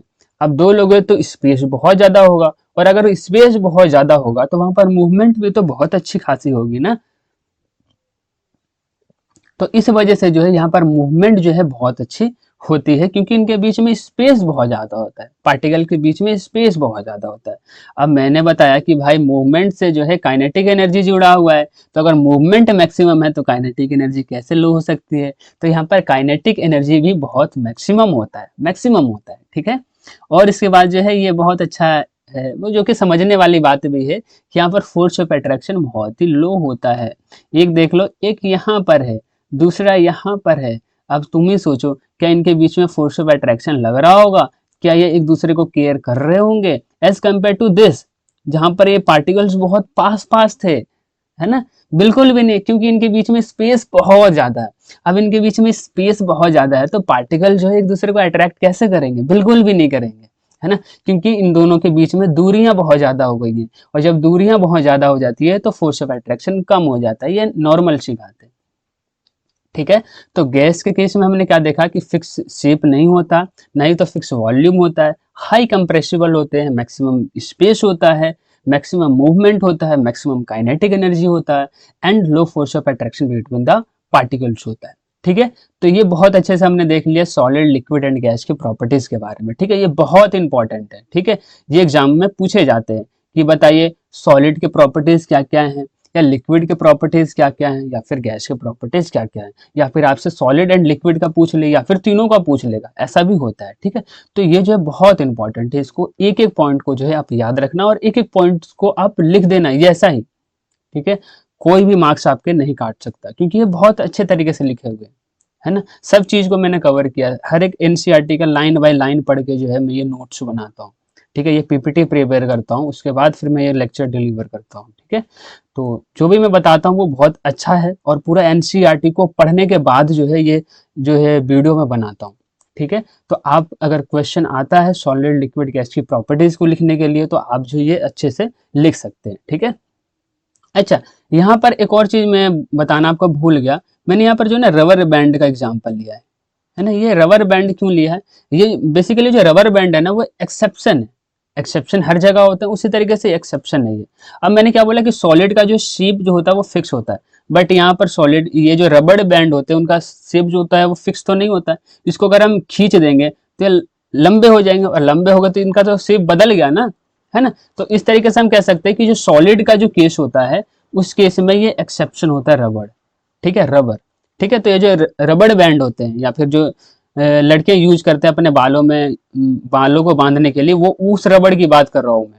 या फिर कभी कभी क्या होता है ना, पेपर को फोल्ड कर कर जो ऊपर से हम रबड़ डाल देते हैं, वो उस रबड़ की मैं बात कर रहा हूँ। ठीक है, तो जो रबड़ है इनका जो है ये है तो सॉलिड, बट इनका जो है शेप फिक्स नहीं है, क्योंकि इसको अगर मैंने खींच दिया तो लंबे हो जाएंगे, इनका शेप चेंज हो जाएगा। तो हमारा सॉलिड के केस में जो रबड़ है ये एक्सेप्शन है, अपवाद इसे शायद हिंदी में बोलते हैं। ठीक है, तो एक अपवाद है, ये एक एक्सेप्शन है, कौन, रबड़, सॉलिड में। ठीक है, चलो नेक्स्ट देखते हैं। नेक्स्ट, जैसा कि मैंने आपको बताया था कि बोला था कि जब मैं लिक्विड के बारे में बताऊंगा ना कि इसके जो है सेफ फिक्स नहीं होता, तो फिक्स क्यों नहीं होता उसके बारे में हम यहाँ पर बता रहा हूँ। ठीक है, अलग से मैंने बता दिया ताकि एकदम पूरा क्लियर हो जाए। ठीक है, देखो ये हमारा लिक्विड है, लिक्विड के केस में मैंने बताया था कि लिक्विड का जो शेप होता है वो फिक्स नहीं होता। अब जरा समझते हैं कि ऐसा क्यों होता है। मान लीजिए कि मैंने सेम अमाउंट ऑफ लिक्विड जो है मैंने लिया एक ग्लास में। ठीक है, इस ग्लास में लिक्विड है, और ये लिक्विड कितना है, 250 ml है। ठीक है, 250 ml जो है इसमें जो है लिक्विड है। अभी जो 250 ml लिक्विड है इसको मैंने सबसे पहले ग्लास में डाला, फिर मैंने जो है इस बीकर में डाला, फिर इसको मैंने इस कॉनिकल फ्लास्क में डाला। ठीक है, अब यहाँ पर देख सकते हैं कि मैंने तीनों में जो है, अब मान लीजिए कि जो तीनों में जो लिक्विड गया, अब अलग अलग 250 ml इसमें भी, 250 ml इसमें भी, 250 ml इसमें भी है। ठीक है, इसी से जो है मैंने डाला। अब एक बात देखो कि अगर यहाँ पर भी 250 ml लिक्विड है, यहाँ पर भी 250 ml लिक्विड है, यहाँ पर भी 250 ml लिक्विड है, तो यहाँ पर वॉल्यूम तो मेरा फिक्स हुआ ना, 250 ml ही था, तीनों में ही 250 ml है। भाई अगर चेंज होता तो यहाँ पर अलग अलग होता ना, यहाँ पर 300 होना चाहिए था, यहाँ पर 200 होना चाहिए था, यहाँ पर 250 होना चाहिए था, अलग अलग होना चाहिए था, बट यहाँ पर अलग अलग तो नहीं है, तीनों में 250 250 250 ml है। इट मीन्स हम कह सकते हैं कि लिक्विड के केस में जो वॉल्यूम होता है वो फिक्स होता है, बट शेप फिक्स नहीं होता। अब ये शेप फिक्स क्यों नहीं है जरा वो समझाइए। देखिए ये हमारा ग्लास है, इसको ग्लास में डाला तो ग्लास का शेप ले लिया, है ना, ये देखो बड़ा सा ग्लास का शेप ले लिया, है ना। इसको जब हमने बीकर में डाला तो बीकर का शेप ले लिया, राइट। और इसको जब हमने जो है कॉनिकल फ्लास्क में डाला तो देखो कॉनिकल फ्लास्क के जैसा बन गया ये। इस वजह से मैं यहाँ पर बोल रहा हूँ कि लिक्विड का जो शेप होता है वो फिक्स नहीं होता है। ठीक है, वही चीज मैंने नोट में यहाँ लिखा है कि डेफिनेट शेप नहीं होता, don't have definite fix and they take the shape of the vessel. इनको जिस वेसल में रखा जाता है वो उसी का शेप ले लेते हैं। ठीक है, इस वजह से जो है यहाँ पर जो है लिक्विड के केस में जो है शेप फिक्स नहीं होता, बट वॉल्यूम फिक्स होता है। ठीक है, समझ में आ गया। चलो अब देखते हैं गैस के बारे में। ठीक है, गैस में मैंने बताया था कि ना तो इसका शेप फिक्स होता ना तो इनका वॉल्यूम फिक्स होता। यहाँ पर मैंने आपको बताया था कि यहाँ पर मैंने बताया था कि ना तो यहाँ पर जो है शेप फिक्स होता है और ना तो यहाँ पर वॉल्यूम फिक्स होता है। अब यहाँ पर मैं समझाऊंगा कि शेप एंड वॉल्यूम फिक्स क्यों नहीं होता है ना। मैंने यही तो बोला था ना कि आगे चल के जो बहुत अच्छे से और अच्छे से समझाऊंगा, तो वही मैं समझा रहा हूँ। गैस, ठीक, यह मैंने गैस लिया। अब इस गैस में अगर हम ध्यान से देखें, एक छोटा सा कमरा था, ये छोटा सा कमरा है, और इस छोटे से कमरे में जो है मैंने गैस को डाला। जब इस छोटे से कमरे में गैस को डाला तो ये गैस जो है इतने पूरे कमरे में जो है फैल गया। ठीक है, पूरे कमरे में जो है गैस फैल गया। ठीक है, फिर मैंने यही गैस को निकाला और इस गैस को निकाल के एक बहुत बड़े कमरे में डाल दिया। क्या कर दिया हमने, बहुत बड़े कमरे में इसको डाल दिया। ठीक है, अब इस बहुत बड़े कमरे में डाल दिया तो पूरे कमरे को जो है ऑक्यूपाई कर लिया। जितना भी इसने इसको वॉल्यूम मिला, उस पूरे वॉल्यूम को जो है ये ऑक्यूपाई कर लिया। और यहाँ पर जो शेप भी चेंज हो गया। देखो पहले ऐसा शेप था, अब शेप जो है बढ़ चुका है। तो इस वजह से मैं बोल सकता हूँ कि इनको जितना वॉल्यूम मिलता है ना, वो उतने वॉल्यूम में जो है ये मतलब कि ऑक्यूपाई कर लेते, उतने स्पेस को जो है ये ऑक्यूपाई कर लेते। इनको जितना स्पेस मिलेगा वो उतना ही स्पेस को ऑक्यूपाई कर लेंगे। तो अगर जितना स्पेस मिलेगा वो उतने स्पेस को ऑक्यूपाई कर लेंगे, तो जाहिर सी बात है उनका शेप भी चेंज हो जाएगा और उनका वॉल्यूम भी चेंज हो जाएगा। पहले देखो वॉल्यूम कम था, अब वॉल्यूम क्या हो गया, बढ़ गया। तो इस वजह से मैं यहाँ पे बता रहा हूँ कि गैस का जो है ना तो शेप वॉल्यूम होता है, ना तो शेप, ना तो फिक्स वॉल्यूम होता है, ना तो फिक्स शेप होता है। ठीक है, इनको जितना स्पेस मिलता है वो उतने ही स्पेस को ऑक्यूपाई कर लेते हैं। वही चीज मैंने यहाँ पर नोट में लिखा है, gases do not have fixed volume and occupy all the volume available to them. इनके पास जितना भी वॉल्यूम अवेलेबल होता है वो पूरे के पूरे वॉल्यूम को जो ये ऑक्यूपाई कर लेते हैं। तो इस स्लाइड से हमने यही सीखा कि लिक्विड के केस में जो होता है वो शेप फिक्स नहीं होता है, और गैस के केस में जो है ना तो वॉल्यूम फिक्स होता है ना तो शेप फिक्स होता, कुछ भी फिक्स नहीं होता। ठीक है, चलो आई होप समझ में आया होगा। चलो नेक्स्ट देखते हैं। नेक्स्ट देखो, मैं वही सारी प्रॉपर्टीज को जो है एक बार और अच्छे से जो है ब्रीफली जो है समझा रहा हूँ। ठीक है, तो समझते हैं जरा। देखो सॉलिड के केस में मैंने बताया था कि देखो मैंने यहाँ पर एग्जाम्पल भी लिया है, एग्जाम्पल के थ्रू और अच्छे से समझ लो। देखो ये हमारा सॉलिड है, ये हमारा लिक्विड है और ये हमारा गैस है। ठीक है, अब अगर हम सॉलिड की बात करते हैं तो सॉलिड के केस में जो है पार्टिकल्स के बीच में आपको स्पेस दिखाई नहीं दे रहा होगा। देखो यहाँ पे स्पेस दिखाई दे रहा है क्या आपको? बिल्कुल नहीं दिखाई दे रहा, या फिर बहुत ही कम स्पेस होता है, बहुत कम, मिनिमम, है ना। तो यहाँ पर हमने क्या रख दिया, स्पेस जो होता है सॉलिड के केस में मिनिमम होता है। ये हमने space, movement, kinetic energy and force of attraction का हमने बना दिया है, अलग अलग कॉलम एंड रो बना दिया है। तो इससे जो है और अच्छे से जो हमें समझ में आता है। ठीक है, तो स्पेस जो होता है वो मिनिमम होता है। यहाँ पर हम देख भी सकते हैं कि पार्टिकल के बीच में स्पेस जो है हमें बहुत ही कम ही दिखाई दे रही है। ठीक है, उसके बाद अब पार्टिकल जो है बहुत ही पास पास पास पास पास पास है, तो भाई ये मूव कैसे करेंगे? बिल्कुल नहीं मूव करेंगे। अब बहुत ज्यादा भीड़ होती है, मार्केट जाते हो, मार्केट में बहुत ज्यादा भीड़ होती है, तो क्या वहां पर मूव कर पाते हो अच्छे से? क्या, बिल्कुल भी नहीं। क्यों? क्योंकि बहुत भीड़ है। उसी तरीके से यहाँ पर भी पार्टिकल्स के बीच में स्पेस बहुत कम है, बहुत ही पास पास चिपके हुए हैं, बहुत ही क्लोजली पार्टिकल जो है पैक्ड है। अब क्लोजली जो है पैक होंगे अगर पार्टिकल्स, तो इनके बीच में मूवमेंट कैसे पॉसिबल है? मूवमेंट भी जो है बहुत ही मिनिमम होगी ना, तो इस वजह से यहाँ पर मूवमेंट भी जो होती है मिनिमम होती है। अब मूवमेंट लो है तो काइनेटिक एनर्जी कैसे मैक्सिमम हो सकती है? Because kinetic energy is directly proportional to movement, है ना। तो मूवमेंट कम तो काइनेटिक एनर्जी भी क्या हो जाएगी? कम। अभी थोड़ी देर पहले मैंने आपको बताया था कि kinetic energy is directly proportional to temperature and movement पे भी डिपेंड करता है। मूवमेंट अगर कम तो काइनेटिक एनर्जी कम, मूवमेंट ज्यादा तो काइनेटिक एनर्जी ज्यादा। ठीक है, तो यहाँ पर मूवमेंट कम है तो काइनेटिक एनर्जी भी कम हो जाएगी।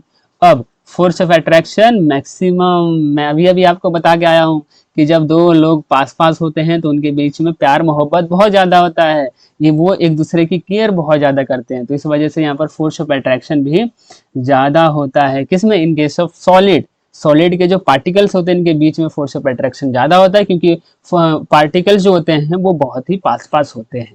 ठीक है, तो ये सारा प्रॉपर्टीज हमने देखो एक लाइन में हमने समझ लिया। सॉलिड के बीच में, सॉलिड में जो पार्टिकल्स होते हैं उनका स्पेस बहुत ही मिनिमम होता है, मूवमेंट भी मिनिमम होता है, काइनेटिक एनर्जी भी मिनिमम होता है, but force of attraction maximum होता है। ठीक है, अब देखते हैं लिक्विड का। लिक्विड में सब इंटरमीडिएट होगा। ठीक है, इसमें जो स्पेस भी इंटरमीडिएट होता है, मूवमेंट भी इंटरमीडिएट होता है, काइनेटिक एनर्जी भी इंटरमीडिएट होता है एंड फोर्स ऑफ अट्रैक्शन भी इंटरमीडिएट होता है। और इंटरमीडिएट का मतलब मैंने आपको समझाया है क्या, कि सॉलिड से ज्यादा बट गैस से कम, उस चीज को हम कहते हैं इंटरमीडिएट। या लोकल लैंग्वेज में हम नॉर्मली हम इंटरमीडिएट का मतलब क्या समझते हैं? ना तो ज्यादा ना तो कम, है ना, जितना चाहिए उतना, तो उसी को हम कहते हैं इंटरमीडिएट। ठीक है, तो यहाँ पर जो है स्पेस जो होता है वो इंटरमीडिएट होता है, सॉलिड से ज्यादा होता है बट गैस से कम होता है।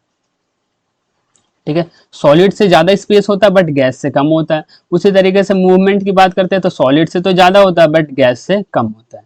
ठीक है। काइनेटिक एनर्जी की अगर हम बात करते हैं तो काइनेटिक एनर्जी में जो है स्पेस, जो काइनेटिक एनर्जी की बात करते हैं लिक्विड की केस में, तो सॉलिड से ज्यादा होता है बट गैस से कम होता है। ठीक है। फोर्स ऑफ अट्रैक्शन की बात करते हैं तो फोर्स ऑफ अट्रैक्शन जो होता है वो सॉलिड से ज्यादा होता है ना। फोर्स ऑफ अट्रैक्शन मैक्सिमम, तो यहाँ पर इंटरमीडिएट, सॉलिड से कम एंड गैस से ज्यादा। ठीक है, ये हो गया हमारे इंटरमीडिएट का मतलब। अब गैस के केस में अगर हम बात करते हैं तो गैस के केस में देखो यहाँ पर मैं आपको दिखा भी दे रहा हूँ कि जो हमारा लिक्विड है, लिक्विड के बीच में जो होता है स्पेस जो होता है वो मैक्सिमम होता है, सॉरी मतलब कि इंटरमीडिएट होता है, सॉरी इंटरमीडिएट। ये देखो स्पेस जो आपको दिखाई दे रहा है ये सॉलिड से तो आपको ज्यादा ही दिखाई दे रहा है ना। तो यही चीज तो मैंने आपको बताया कि सॉलिड से ज्यादा होता है बट गैस से कम होता है, क्योंकि गैस में जो होता है बहुत ज्यादा होता है। देखो बहुत ज्यादा है, बहुत ज्यादा है। ठीक है, तो गैस के केस में स्पेस बहुत ज्यादा होता है बट मैक्सिमम होता है, एंड सॉलिड केस में जो है मिनिमम होता है। तो सॉलिड से ज्यादा बट गैस से कम, उसी चीज को तो हम इंटरमीडिएट कहते हैं। ठीक है, तो हो गया इंटरमीडिएट का मतलब। अच्छा, गैस के बारे में बात करते हैं तो गैस में जो होता है स्पेस वो मैक्सिमम होता है। अभी तो मैं बता रहा हूँ कि गैस के में जो पार्टिकल्स के बीच में जो स्पेस होता है वो मैक्सिमम होता है। अब स्पेस बहुत ज्यादा होगा तो मूवमेंट भी तो अच्छा होगा ना, तो यहाँ पर मूवमेंट भी जो होता है मैक्सिमम होता है। ठीक है, अब मूवमेंट बहुत ज्यादा हो रहा है तो काइनेटिक एनर्जी कैसे कम हो सकती है, काइनेटिक एनर्जी भी इस केस में मैक्सिमम होती है। एंड फोर्स ऑफ अट्रैक्शन यहाँ पर मिनिमम हो जाएगा, क्योंकि दूरियां बढ़ गई है, दूरियां बढ़ेंगी तो मूवमेंट जो है बढ़ेगी और काइनेटिक एनर्जी भी बढ़ेगी, बट फोर्स ऑफ अट्रैक्शन कम हो जाएगी क्योंकि दूरियां हो गई हैं। दूर होने से जो है केयरिंग कम हो जाती है, फोर्स ऑफ अट्रैक्शन कम हो जाता है। ठीक है, तो ये हो गया हमारा सॉलिड लिक्विड गैस की प्रॉपर्टीज के बारे में, बहुत ही ब्रीफली समझ लिया। ठीक है, चलो नेक्स्ट देखते हैं। नेक्स्ट है हमारा change of state of matter. ठीक है, अभी तक हमने क्या क्या देखा, अभी तक हमने देखा मैटर के पार्टिकल जो होते हैं उनकी प्रॉपर्टीज के बारे में पढ़ा। फिर हमने देखा कि मैटर के जो है 3 स्टेट होते हैं, solid liquid and gas, and in gas की जो है प्रॉपर्टीज के बारे में एक एक करके डिस्कस किया। ठीक है, अब हम क्या कर रहे हैं कि जो मैटर के जो स्टेट्स हैं यानी कि सॉलिड लिक्विड गैस है, इनको हम कैसे एक दूसरे में चेंज कर सकते हैं उसके बारे में, है ना। तो ये जो चेंज है हमारा, स्टेट चेंज करने का जो तरीका है वो 2 तरीके से कर सकते हैं। पहला टेम्परेचर को चेंज करके और दूसरा जो है प्रेशर को चेंज करके। ठीक है, मीन्स हम टेम्परेचर को चेंज करके या घटा बढ़ा करके जो है हम कर सकते हैं, या फिर प्रेशर को चेंज करके जो है हम मैटर के स्टेट को चेंज कर सकते हैं। ठीक है, ओके, देखते हैं कैसे कर सकते हैं। सबसे पहले जो है हम टेम्परेचर को घटा बढ़ा करके जो हम किस तरीके से जो है स्टेट को चेंज कर सकते हैं, मैटर के स्टेट को चेंज कर सकते हैं, उसके बारे में जरा हम समझते हैं। ठीक है, देखो यहाँ पर हमने जो है आइस लिया है। ठीक है, अब आइस जो है इसको हमने धीरे धीरे गर्म करना चालू किया है, हीट करना चालू किया है, और इसको हीट करते करते जो इसका टेम्परेचर जो है वो 0 डिग्री सेल्सियस पर आ गया। ठीक है, अब जो आइस होता है वो 0 से कम टेम्परेचर पर होता है ना, हो सकता है कि -6, -7, -10 डिग्री सेल्सियस पर हो। अब उसको हीट किया तो वो घटते कितना पर आ गया, 0 डिग्री सेल्सियस पर जो ये आ गया। ठीक है, अब ये जैसे 0 डिग्री सेल्सियस पर आ गया तो हमें जो है एक चीज पता होगा, हमने छोटी क्लासेस में पढ़ा होगा कि जब भी आइस का जो है टेम्परेचर 0 डिग्री सेल्सियस हो जाता है तो वो क्या होता है, वो वाटर में कन्वर्ट होना स्टार्ट हो जाता है। ठीक है, यानी कि आइस का जो मेल्टिंग पॉइंट होता है वो 0 डिग्री सेल्सियस होता है। मीन्स 0 डिग्री सेल्सियस जैसे ही टेम्परेचर पहुंच जाएगा इसका तो वो कन्वर्ट हो जाएगा किसमें, कन्वर्ट होना स्टार्ट हो जाएगा किसमें, ये वाटर में कन्वर्ट होना स्टार्ट हो जाएगा। ठीक है, तो हमने इसको हीट दिया तो हीट देने पर ये किसमें कन्वर्ट हो गया, ये लिक्विड में कन्वर्ट हो गया, यानी कि वाटर में कन्वर्ट हो गया। अब क्या होगा, अब ये आइस जो है पूरा का पूरा जो है वाटर में कन्वर्ट हो गया। ठीक है, अब ये वाटर में कन्वर्ट होने के बाद जो हम जो है फिर इसको हीट मिला, 0 से 1 हुआ, 2 हुआ, 3 हुआ, 50, 60, 70, 80, 90, 98, 99 और फिर ये हो गया 100 डिग्री सेल्सियस टेम्परेचर पर ये पहुंच गया है ये वाटर।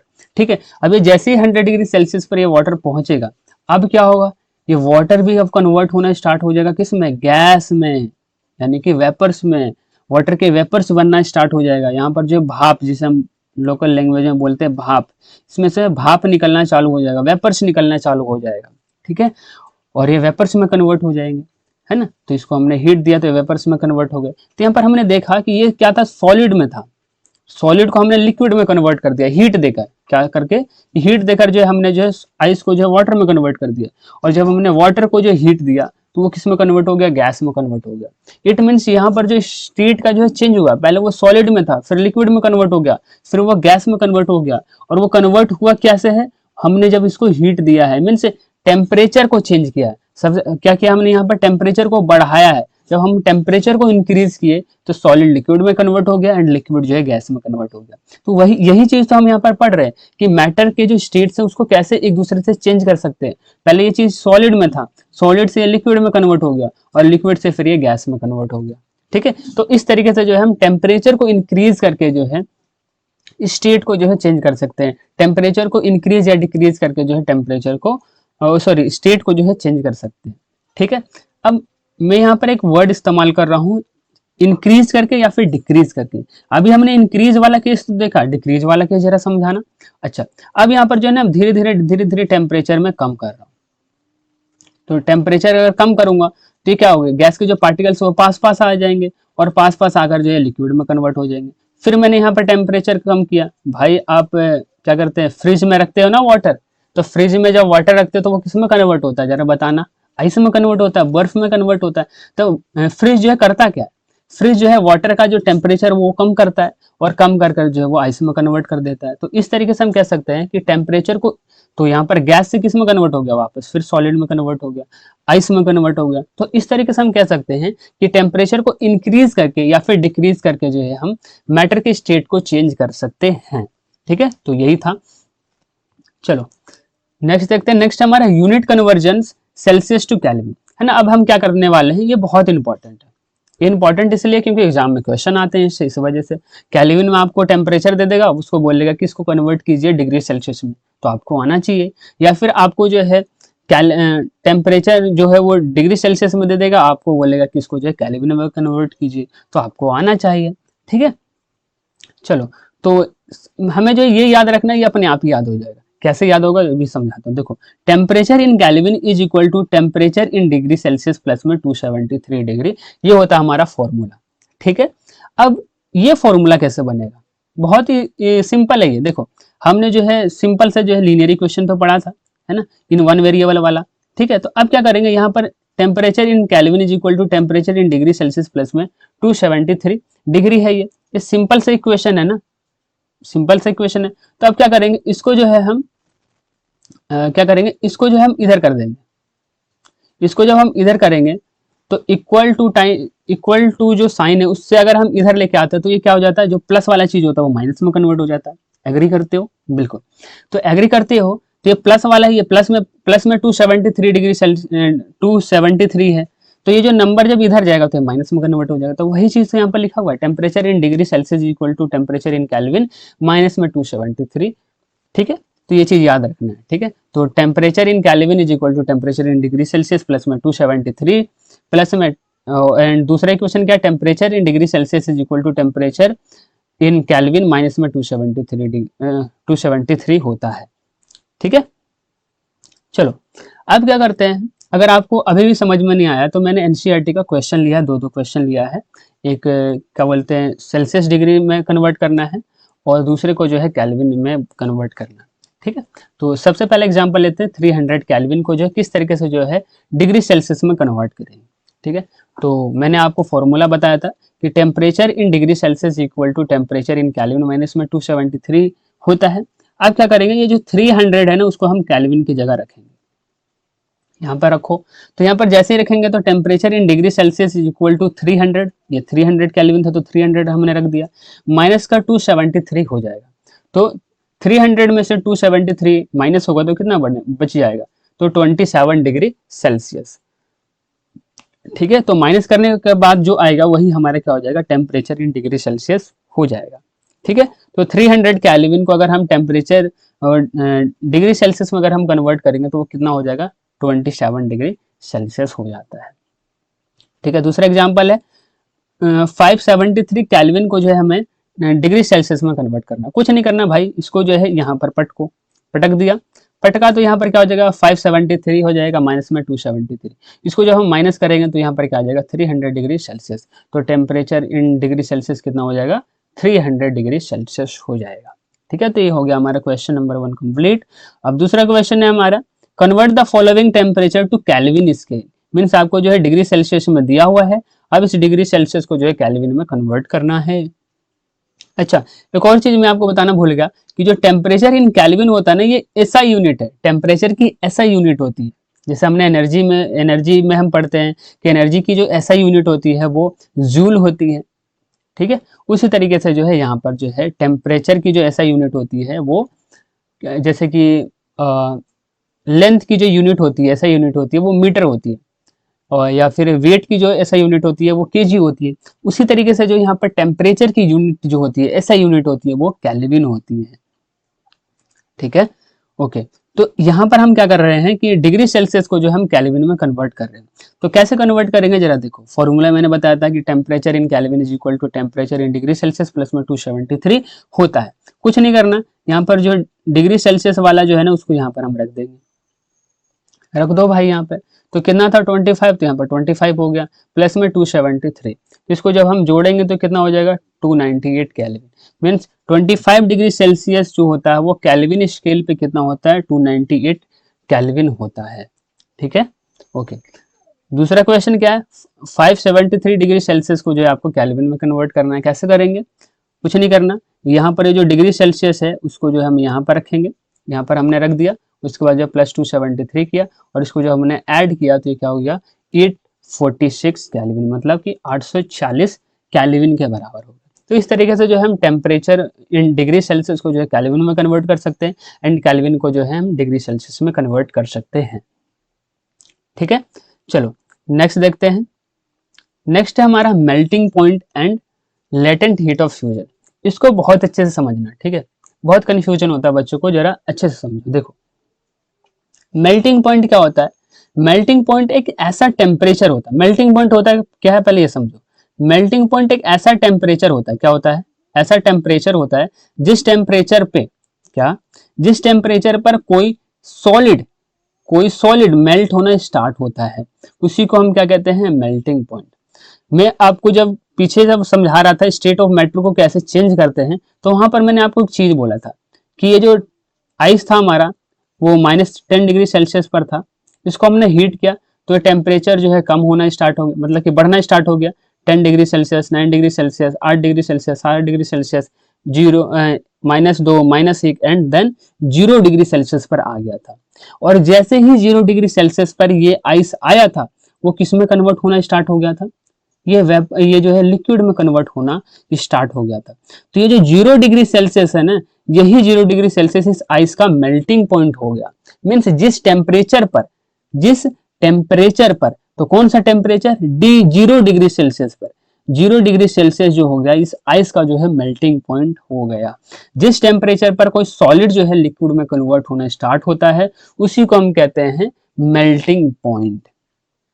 ठीक है, यहां पर भी हमने यही डेफिनेशन लिखा है मेल्टिंग पॉइंट की, द टेम्परेचर क्या, the temperature at which a solid melt to form liquid at atmospheric pressure is called melting point. ठीक है, तो जिस टेम्परेचर पर कोई सॉलिड जो है मेल्ट होना स्टार्ट होता है, उसी को हम कहते हैं मेल्टिंग पॉइंट। ठीक है, तो 0 डिग्री सेल्सियस जो है आइस के केस में मेल्टिंग पॉइंट हो गया। अब ऐसा नहीं है कि सबका जो है 0 डिग्री सेल्सियस ही मेल्टिंग पॉइंट होता है, ये जो है मैटर टू मैटर डिपेंड करता है ना। तो अलग अलग जो मैटर्स होते हैं, अलग अलग जो सब्सटेंस होते हैं, उनके अलग अलग जो है मेल्टिंग पॉइंट होती है। अभी हम यहाँ पर आइस की बात कर रहे हैं, तो आइस की जो मेल्टिंग पॉइंट होती है वो 0 डिग्री सेल्सियस होती है। ये मेल्टिंग पॉइंट क्या है, मेल्टिंग पॉइंट एक ऐसा टेम्परेचर होता है जिस टेम्परेचर पर जो है कोई सॉलिड लिक्विड में कन्वर्ट होता है, उसी को हम कहते हैं मेल्टिंग पॉइंट, बस, और कुछ याद नहीं करना। ठीक है, ओके। अब इससे रिलेटेड एक टर्म आता है जिसे हम कहते हैं latent heat of fusion. Latent heat of fusion क्या होता है, मान लीजिए कि ये जो मेल्ट हुआ, क्या, ये जो आइस हमारा मेल्ट हुआ, तो ये जो मेल्ट हुआ तो इसको कोई एनर्जी दिया होगा ना, और वो एनर्जी कहाँ से हमें मिला है, ये एनर्जी हमें स्टॉप से मिला है ना। हमने नीचे जो है हीट देना स्टार्ट किया, है ना, हमने चूल्हा चालू किया और इसको हीट जो है देना चालू किया। तो इसको जब हम हीट दे रहे हैं, तो हीट क्या होता है, हीट हमारे एक एनर्जी होती है, तो यहाँ हमने एनर्जी दिया। ठीक है, तो मतलब यहाँ पर जो है एक स्टैंडर्ड लिया जाता है 1 kg का। ठीक है, तो 1 kg सॉलिड को 1 kg सॉलिड को सॉलिड से लिक्विड में कन्वर्ट होने के लिए जितना एनर्जी की जरूरत होती है, जितना हीट की जरूरत होती है, उसी को हम कहते हैं लेटेंट हीट ऑफ फ्यूजन। ठीक है, समझ में आ गया। देखो वही चीज यहां पर मैंने लिखा है, the amount of heat required to change 1 kg of solid. 1 kg of solid को चेंज होने के लिए जितना हीट की जरूरत होती है, जितना हीट की जरूरत होती है इसको लिक्विड स्टेट में कन्वर्ट होने के लिए, उसी को हम क्या कहते हैं, लेटेंट हीट ऑफ फ्यूजन कहते हैं। ठीक है, melting point and latent heat of fusion दो अलग अलग टर्म है। मेल्टिंग पॉइंट का मतलब होता है जिस टेम्परेचर पे, टेम्परेचर यहाँ पर बात किया जा रहा है, यहाँ पर हीट की बात नहीं किया जा रहा है, यहाँ पर टेम्परेचर की बात किया जा रहा है। टेम्परेचर एंड हीट में दो अलग अलग चीजें हैं। ठीक है, टेम्परेचर एक टेम्परेचर होता है, टेम्परेचर जो होता है वो हॉटनेस एंड कोल्डनेस में बताता है कि कोई बॉडी कितना हॉट है या फिर कोई कितना कोल्ड है, इसके बारे में बताता है। बट हीट जो है वो एनर्जी है, ये क्या है, एक एनर्जी है, हीट एक एनर्जी होता है। और उसी एनर्जी की यहाँ पर बात किया जा रहा है कि किसी सॉलिड को, 1 kg सॉलिड को चेंज होने के लिए, किस में चेंज होने के लिए, लिक्विड में चेंज होने के लिए जितना हीट की जरूरत होगा उसी को हम कहते हैं latent heat of fusion. I hope समझ में आया होगा, बहुत ही डीप में समझाने की कोशिश किया है कि melting point and latent heat of fusion बहुत ही अलग टर्म है, बहुत ही लोगों को ये पता नहीं होता, बट यहाँ पर डिफरेंस होता है। मेल्टिंग पॉइंट जिस टेम्परेचर पर, यहाँ पर टेम्परेचर की बात होगी, यहाँ पर हीट की बात होगी, यहाँ पर एनर्जी की बात होगी, यहाँ पर टेम्परेचर की बात होगी। जिस टेम्परेचर पर कोई सॉलिड जो है लिक्विड में कन्वर्ट होता है उसी को हम कहते हैं मेल्टिंग पॉइंट। और आइस के केस में जो है ये 0 डिग्री सेल्सियस होता है।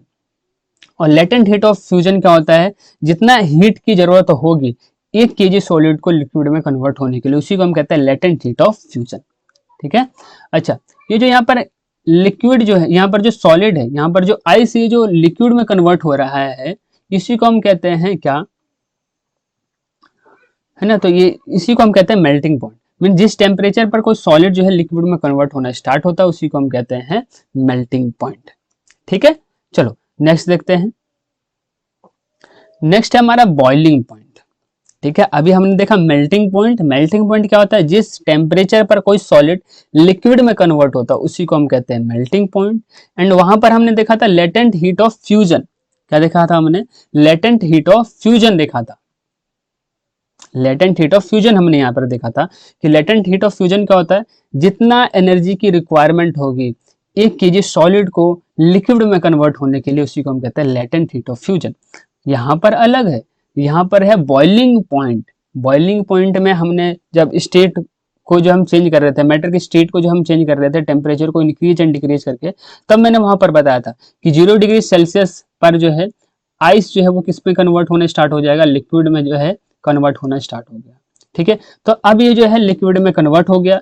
अब नीचे से तो इसको हीट मिल ही रहा था, तो अब क्या हो गया, यहाँ पर जो है टेम्परेचर बढ़ता गया बढ़ता गया बढ़ता गया बढ़ता गया बढ़ता गया और यहाँ पर 100 डिग्री सेल्सियस पर जो है आकर पहुंच गया। ठीक है, अब ये जब ये 100 डिग्री सेल्सियस पर आ गया, तो अब मैंने एक चीज बताया था कि 100 डिग्री सेल्सियस पर वाटर जैसे ही पहुंच जाता है वो किस में कन्वर्ट होता है। अब यहाँ पर टेम्परेचर चेंज नहीं होगा, अब यहाँ पर ये जब तक चेंज नहीं होगा, जब तक ये पूरा लिक्विड जो है वो गैस में कन्वर्ट ना हो जाए, जब तक जो है इसका टेम्परेचर इंक्रीज नहीं होगा, ये 100 डिग्री सेल्सियस ही रहेगा। अब क्या होगा कि पूरा का पूरा वाटर जो है वेपर्स में कन्वर्ट हो जाएगा, फिर जो है इंक्रीज होना स्टार्ट हो जाएगा, इसका जो है टेम्परेचर स्टार्ट हो जाएगा बढ़ना।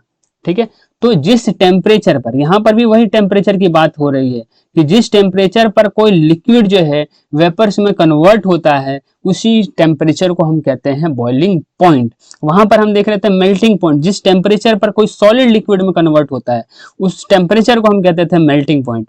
बट यहाँ पर बॉइलिंग पॉइंट क्या है, जिस टेम्परेचर पर कोई लिक्विड जो है गैस में कन्वर्ट होता है उसी को हम कहते हैं बॉइलिंग पॉइंट।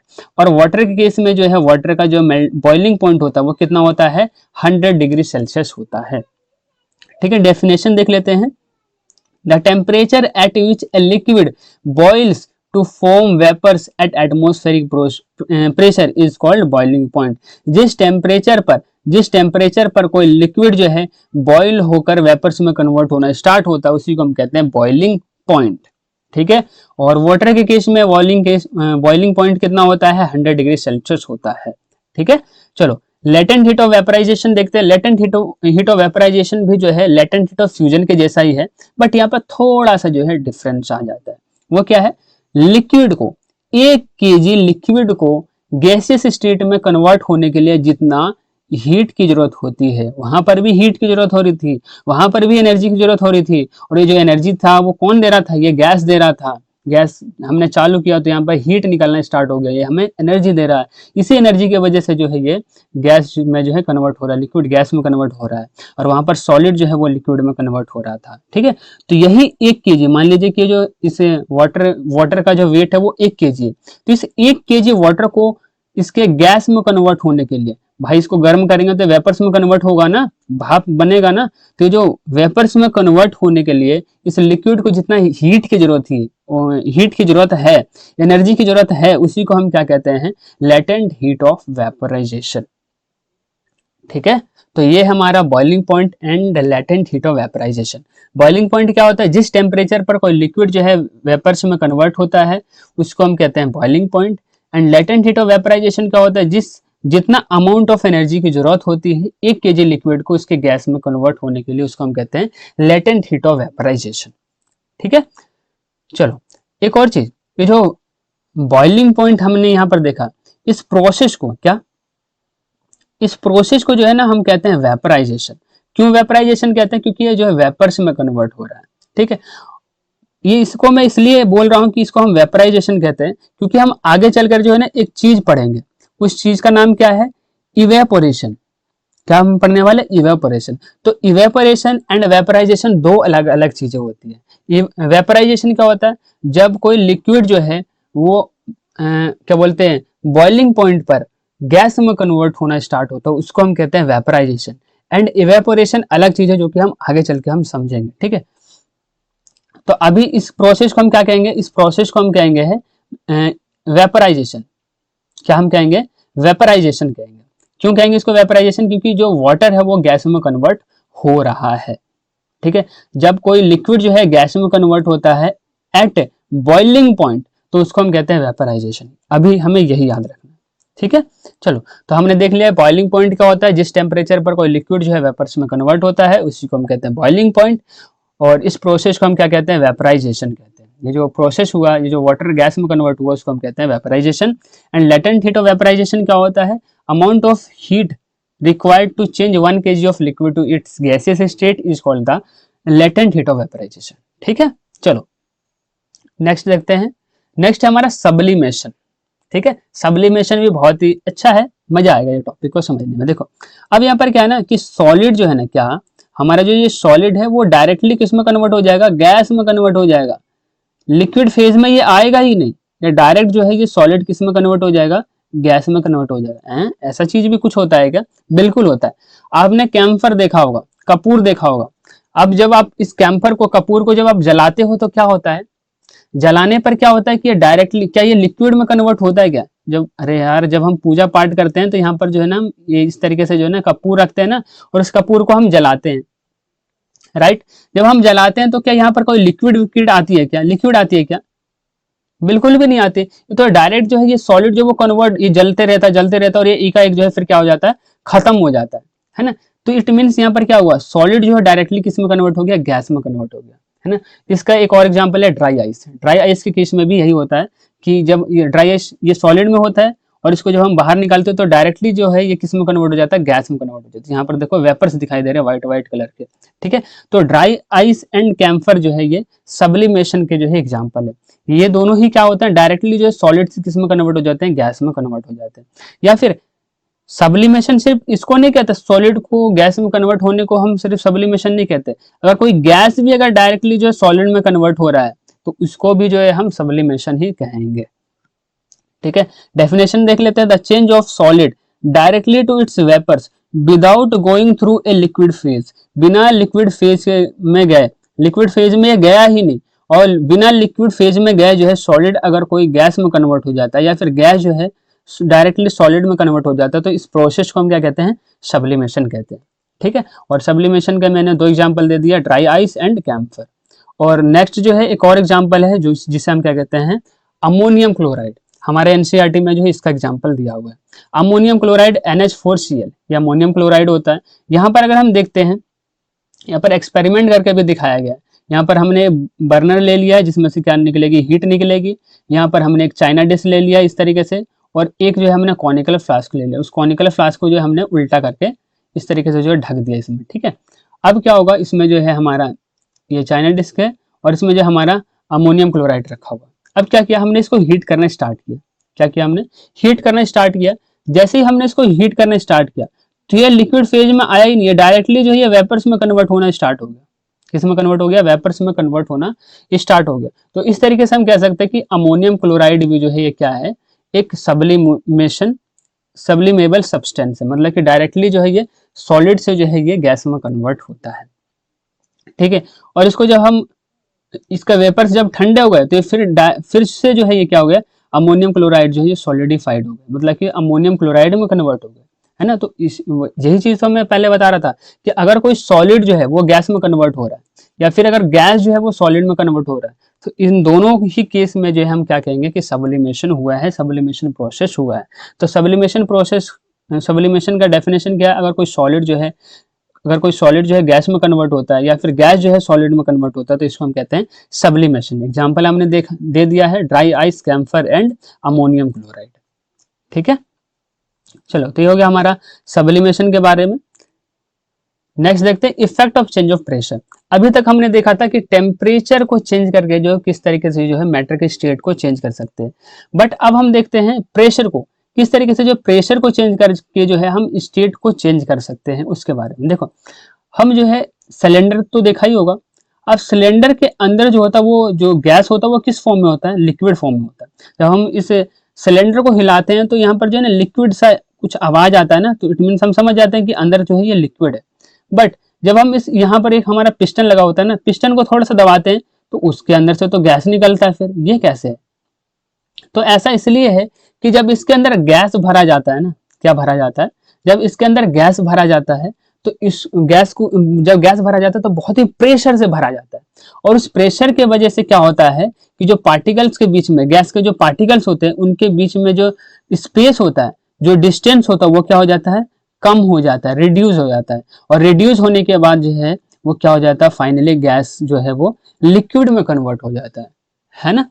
तो इस तरीके से हमने देखा यहाँ पर कि हम प्रेशर लगाकर भी जो है स्टेट चेंज कर सकते हैं। पहले ये गैस था, इतना स्पेस में था, यहाँ पर हमने पिस्टन से दबा दिया तो अब क्या हो गया, प्रेशर, अब ये जो पार्टिकल जो है ये पास पास आ गए, और पास पास आने के कारण जो है ये क्या हो गए, लिक्विफाई हो गए एंड ये लिक्विड में कन्वर्ट हो गए। तो इस तरीके से है जो है हम यहाँ पर जो है प्रेशर को चेंज करके भी जो है मैटर के स्टेट को चेंज कर सकते हैं। जैसा कि हमने यहाँ पर देखा, गैस था, गैस को हमने कंप्रेस किया, क्योंकि ये जो गैस होते हैं वो हाईली कंप्रेसिबल होते हैं। जब मैं सॉलिड लिक्विड गैस की प्रॉपर्टीज बता रहा था तो वहां पर मैंने आपको बताया था कि गैस आर हाईली कंप्रेसिबल। देखो, मैं आपको एक बार और दिखा देता हूं कि हमने ये चीज कहाँ पढ़ा था। ये देखो, यहाँ पर हमने देखा था highly compressible, gas are highly compressible, है ना। तो यही कंप्रेसिबल होने के वजह से जो है यहाँ पर जो है गैस जो है वो लिक्विड में कन्वर्ट हो रहा है, क्योंकि गैस के पार्टिकल्स को जो है हमने पास पास कर दिया। और ये पास पास क्यों हो गए, क्योंकि हमने इनके ऊपर प्रेशर लगाया, और इस प्रेशर के वजह से गैस पास पास हो गए, और पास होने की वजह से जो ये लिक्विड में कन्वर्ट हो गए। इस वजह से जो गैस के अंदर जो लिक्विड गैस सिलेंडर के अंदर जो गैस होता है वो लिक्विड फॉर्म में होता है, और जैसे इस गैस को जो है बाहर निकाला जाता है तो ये वापस जो है गैस में कन्वर्ट हो जाता है। क्यों, क्योंकि इनके ऊपर प्रेशर लगना बंद हो जाता है इस वजह से, ठीक है। तो इस तरीके से जो हम प्रेशर को जो है चेंज करके भी जो है हम स्टेट को चेंज कर सकते हैं, ठीक है। चलो नेक्स्ट देखते हैं। नेक्स्ट हमारा change of state of matters, मतलब कि यहाँ पर जो है हम प्रोसेस के बारे में देखने वाले। मीन्स अगर कोई चीज सॉलिड जो है गैस में कन्वर्ट होगा तो उसको हम कौन सा प्रोसेस कहेंगे, अगर कोई लिक्विड जो है गैस में कन्वर्ट होगा तो उसको हम कौन सा प्रोसेस कहेंगे, या फिर अगर कोई गैस जो है सॉलिड में कन्वर्ट होगा तो उसको क्या प्रोसेस कहेंगे, बस यही जो है हम देखेंगे, ठीक है। अगर कोई सॉलिड जो है अगर लिक्विड में कन्वर्ट होता है तो इस प्रोसेस को हम कहते हैं फ्यूजन, ठीक है। और अगर कोई लिक्विड जो है वो गैस में कन्वर्ट होता है तो इसको हम क्या कहते हैं, वेपराइजेशन। जो कि हमने ये दोनों के बारे में जो हमने पहले जब हम melting point and boiling point पढ़ रहे थे तो वहां पर मैंने बताया था कि अगर कोई सॉलिड जो है लिक्विड में कन्वर्ट होता है तो उसको हम क्या कहते हैं, फ्यूजन कहते हैं। एंड अगर कोई लिक्विड जो है गैस में कन्वर्ट होता है तो इसको हम कहते हैं वेपराइजेशन, ठीक है। और अगर कोई गैस जो है वो सॉलिड में कन्वर्ट होता है बिना लिक्विड फेज में गए, तो यहाँ पर मैंने एक चीज बताया था, उस प्रोसेस का नाम क्या था, सब्लिमेशन। अगर कोई गैस सॉलिड में कन्वर्ट होता है या फिर सॉलिड जो है गैस में कन्वर्ट होता है तो उसको हम कहते थे सब्लिमेशन। यहाँ पर भी यही है कि गैस जो है अगर वो सॉलिड में कन्वर्ट होता है तो इस प्रोसेस को हम क्या कहते हैं, सब्लिमेशन कहते हैं। ठीक है। अब इसका उल्टा लेकर चलो, अगर कोई सॉलिड जो है वो गैस में कन्वर्ट होता है तो भी इसको हम क्या कहते हैं, सब्लिमेशन ही कहते हैं। अगर कोई सॉलिड जो है वो गैस में कन्वर्ट हो रहा है तो इसको भी जो है हम सब्लिमेशन कहते हैं। या फिर अगर कोई गैस जो है वो लिक्विड में कन्वर्ट हो रहा है, मीन्स गैस के पार्टिकल्स पास पास आकर जो है लिक्विड में कन्वर्ट हो रहा है, जो कि हमने सिलेंडर के केस में देखा था।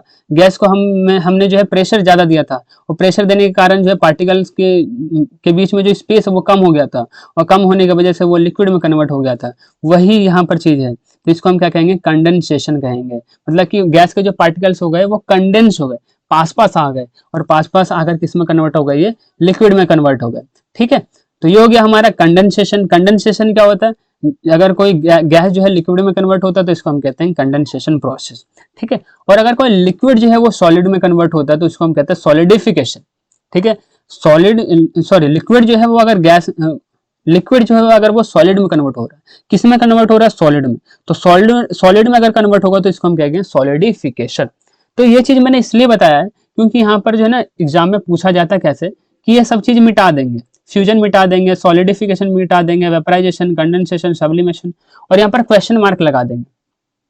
ठीक है, क्वेश्चन मार्क लगा देंगे और आपसे पूछेंगे कि बताइए यहाँ पर क्या क्या आएगा। तो आपको ये चीज याद होना चाहिए, याद होगा तभी तो आप लिख पाएंगे ना। तो इस तरीके से हम एक बार फिर से क्योंकि रिवीजन कर लेते हैं कि सॉलिड अगर लिक्विड में कन्वर्ट हो रहा है तो इसको हम फ्यूजन कहते हैं, लिक्विड अगर गैस में कन्वर्ट हो रहा है तो इसको हम वेपराइजेशन कहते हैं, और अगर कोई गैस जो है वो सॉलिड में कन्वर्ट हो रहा है तो इसको हम सब्लिमेशन कहते हैं। अब इसका उल्टा करते हैं, अगर कोई सॉलिड गैस में कन्वर्ट हो रहा है तो भी इसको हम सब्लिमेशन ही कहते हैं, और अगर गैस जो है लिक्विड में कन्वर्ट हो रहा है तो इसको हम कंडेंसेशन कहते हैं, और अगर कोई लिक्विड जो है वो सॉलिड में कन्वर्ट हो रहा है तो इसको हम सॉलिडिफिकेशन कहते हैं। ठीक है। तो ये हो गया हमारा स्टेट ऑफ मैटर का चेंज, मतलब किस तरीके से जो है मैटर के स्टेट जो है आपस में चेंज होते हैं और उनके क्या क्या नाम है, इनके बारे में हमने अभी देखा। तो ये बहुत इंपॉर्टेंट है, इसको याद रखना, एग्जाम में अक्सर पूछा जाता है। ठीक है, इसको याद रखना। नेक्स्ट है हमारा इवेपोरेशन। इवेपोरेशन क्या होता है, तो इवेपोरेशन जो होता है ना, सबसे पहले तो हमारे सरफेस फिनोमेना होता है। क्या होता है, सरफेस फिनोमेना होता है, मीन्स ये सिर्फ सरफेस पे होता है। ठीक है। और यहाँ पर होता क्या है कि लिक्विड जो है, यहाँ पर भी जो है लिक्विड जो है ना वो वेपर्स में कन्वर्ट होते हैं। किस में कन्वर्ट होते हैं, भाप में कन्वर्ट होते हैं, वेपर्स में कन्वर्ट होते हैं। बट यहाँ पर प्रॉब्लम यह है कि ये बॉइलिंग पॉइंट से कम टेम्परेचर पर होते हैं, बॉइलिंग पॉइंट से कम टेम्परेचर पर होते हैं, तो इसको हम कहते हैं इवेपोरेशन। ठीक है। तो अगर कोई लिक्विड जो है वो अगर गैस में कन्वर्ट होता है, अगर कोई लिक्विड जो है वो अगर गैस में कन्वर्ट होता है बिलो बॉइलिंग पॉइंट टेम्परेचर पर, अगर कोई लिक्विड जो है वेपर्स में कन्वर्ट होता है तो इसको हम बोलते हैं इवेपोरेशन। और वेपराइजेशन क्या था, अगर कोई लिक्विड जो है वो गैस में कन्वर्ट होता है, अगर कोई लिक्विड जो है वेपर्स में कन्वर्ट होता है एट बॉइलिंग पॉइंट, बिल्कुल बॉइलिंग पॉइंट पर ही। जैसे फॉर एग्जांपल अगर मैं लेता हूँ लिक्विड वाटर का एग्जांपल, तो वाटर अगर जो है 100 डिग्री सेल्सियस पर लिक्विड वाटर से गैस में कन्वर्ट होता है तो इसको हम कहते हैं वेपराइजेशन, क्योंकि वाटर का बॉइलिंग पॉइंट होता है 100 degree Celsius, and 100 degree Celsius पर ही जो है लिक्विड गैस में कन्वर्ट हो रहा है, तो इसको हम कह देंगे वेपराइजेशन। लेकिन अगर वाटर जो है वो 100 डिग्री सेल्सियस से कम टेम्परेचर पर अगर वेपराइज होना स्टार्ट हो जाए, मतलब कि भाप में कन्वर्ट होना स्टार्ट हो जाए, मीन्स 80 डिग्री सेल्सियस पर मान लेते हैं कि कोई लिक्विड जो है वाटर जो है वो कन्वर्ट होने लग गया गैस में, तो इसको हम कहेंगे इवेपोरेशन। क्यों, क्योंकि ये जो है बॉइलिंग पॉइंट से कम टेम्परेचर पर ये प्रोसेस हुआ है। तो अगर बॉइलिंग पॉइंट से कम टेम्परेचर पर अगर कोई लिक्विड जो है गैस में कन्वर्ट होगा तो इसको हम कहते हैं इवेपोरेशन। और अगर कोई बॉइलिंग पॉइंट पर अगर कोई लिक्विड जो है गैस में कन्वर्ट होता है तो इसको हम बोलते हैं इवेपोरेशन। ठीक है। तो ये था हमारा difference between vaporisation and evaporation. बहुत ही लोगों को जो है पता नहीं होता कि ये वेपराइजेशन एंड इवेपोरेशन दो अलग अलग चीजें होती हैं। तो बिल्कुल ये दो अलग अलग चीजें हैं। अगर बॉइलिंग पॉइंट से कम टेम्परेचर पर अगर कोई लिक्विड जो है वेपर्स में कन्वर्ट होता है, गैस में कन्वर्ट होता है, तो इसको हम बोलते हैं इवेपोरेशन। और अगर बॉइलिंग पॉइंट पर ही कोई लिक्विड जो है वेपर्स में कन्वर्ट होता है तो उसको हम कहते हैं वेपराइजेशन। ठीक है। अगर बॉइलिंग पॉइंट पर होता है कोई लिक्विड गैस में कन्वर्ट तो उसको बोलते हैं वेपराइजेशन, और बॉइलिंग पॉइंट से कम टेम्परेचर पर अगर लिक्विड जो है वेपर्स में कन्वर्ट होता है तो इसको हम बोलते हैं इवेपोरेशन। ठीक है। तो ये रहा हमारा इवेपोरेशन। अब नेक्स्ट देखते हैं फैक्टर अफेक्टिंग इवोपरेशन, मतलब इवोपरेशन को कौन कौन अफेक्ट करता है। तो सबसे पहला जो अफेक्ट करता है वो है exposed surface area, means liquid को जितना ज़्यादा सरफेस मिलेगा, लिक्विड को जितना ज़्यादा सरफेस मिलेगा वो इवोपरेशन उतना ही ज़्यादा करेगा। ठीक है, अब रियल केस एग्जांपल देखते हैं कि इवोपरेशन प्रोसेस होता कहाँ कहाँ है, जरा समझते हैं। जरा देखो, जब आप घर में पोछा लगाते हैं, क्या लगाते हैं, घर में पोछा लगाते हैं, तो यहाँ पर जो है सरफेस जो होता है वो गीला गीला हो जाता है, राइट। मानते हो कि नहीं मानते हो, बिल्कुल मानते हो। ठीक है, जब ये सरफेस जो है गीला हो जाता है तो आप क्या करते हो, पोछा लगाने के बाद जो है आप पोछे को साइड कर देते हो और छोड़ देते हो कुछ समय के बाद, कुछ समय तक इसको छोड़ देते हो, और कुछ समय के बाद आप देखते हो कि वो जो सरफेस है वो बिल्कुल ही जो है सूख जाता है। अब एक चीज बताओ, क्या आपका जो घर का टेम्परेचर था उस टाइम पर, क्या वो 100 डिग्री सेल्सियस पहुंच गया था क्या? 100 डिग्री सेल्सियस पहुंचता तो आप तो घर में रह भी नहीं पाते, इतना हीट अरे 100 डिग्री सेल्सियस भाई हीट होती है ना, अच्छी खासी हीट होती है। तो क्या ये यहाँ पर 100 डिग्री सेल्सियस हुआ था? तब ये, क्योंकि भाई लिक्विड की तो प्रॉपर्टीज होती है ना, कि वाटर की तो प्रॉपर्टीज होती है ना कि वो गैस में कन्वर्ट होता है एट 100 डिग्री सेल्सियस, बॉयल होना स्टार्ट होता है एट 100 डिग्री सेल्सियस। तो यहाँ पर 100 डिग्री सेल्सियस हुआ ही नहीं, तो फिर ये वेपराइज कैसे हो रहे, ये गैस में कैसे कन्वर्ट हो रहे हैं? तो यहाँ पर जो वेपराइजेशन प्रोसेस नहीं हो रहा, यहाँ पर जो प्रोसेस हो रहा है उसको हम कहते हैं evaporation process, means boiling point से कम टेम्परेचर पर ही, मान लीजिए कि होता तो वाटर का जो बॉइलिंग पॉइंट होता है वो 100 डिग्री सेल्सियस पर, 100 डिग्री सेल्सियस होता है, मीन्स 100 डिग्री सेल्सियस पर जो है वाटर जो है गैस में कन्वर्ट होता है। बट यहाँ पर 100 डिग्री सेल्सियस टेम्परेचर तो मिला नहीं, उससे कम पर ही जो है ये वेपराइज हो गए, वेपर्स में कन्वर्ट हो गए। तो ऐसे कंडीशन को, ऐसे प्रोसेस को हम कहते हैं इवोपरेशन। तो आपका जो सरफेस जो सूखता है वो इवोपरेशन प्रोसेस से सूखता है। ठीक है, जो गीला सरफेस होता है कुछ समय बाद वो सूख जाता है, तो वो इवोपरेशन के थ्रू होता है। ठीक है, तो ये है difference between vaporisation and evaporation. ठीक है, तो फैक्टर अफेक्टिंग में हमने पहले देख लिया था एक्सपोज सरफेस एरिया। अब सरफेस एरिया जितना ज्यादा होगा ना, इवोपरेशन प्रोसेस उतना ज्यादा होगा। ठीक है, दूसरा है इंक्रीज इन टेम्परेचर, टेम्परेचर भी बढ़ाओगे तब भी जो है इवेपोरेशन प्रोसेस तेज होने लगेगा। और ह्यूमिडिटी पर भी जो है ये डिपेंड करता है, एंड विंड पर डिपेंड करता है। अब मैं जो है विंड पर दिखाता हूँ एग्जाम्पल। क्या करते हैं कि हमने सरफेस को साफ किया, उसको जो है हमने सरफेस को धोया, उसके बाद फिर उसके ऊपर पोछा लगाया, फिर हम सोचते हैं ना कि ये जो सरफेस जो है ना जल्दी से सूख जाए, तो हम क्या करते हैं, फैन ऑन कर देते हैं। और जब हम फैन को ऑन करते हैं तो क्या होता है कि हवा चलने लग जाती है घर में, और हवा की वजह से जो है सरफेस और जल्दी जो है सूख जाता है। तो बहुत ही रियल एग्जांपल के थ्रू जो है मैं समझाने की कोशिश कर रहा हूँ। तो विंड पर भी जो है डिपेंड करता है, विंड जब हवा तेज होती है तो इवापोरेशन प्रोसेस भी जो है तेज होती है।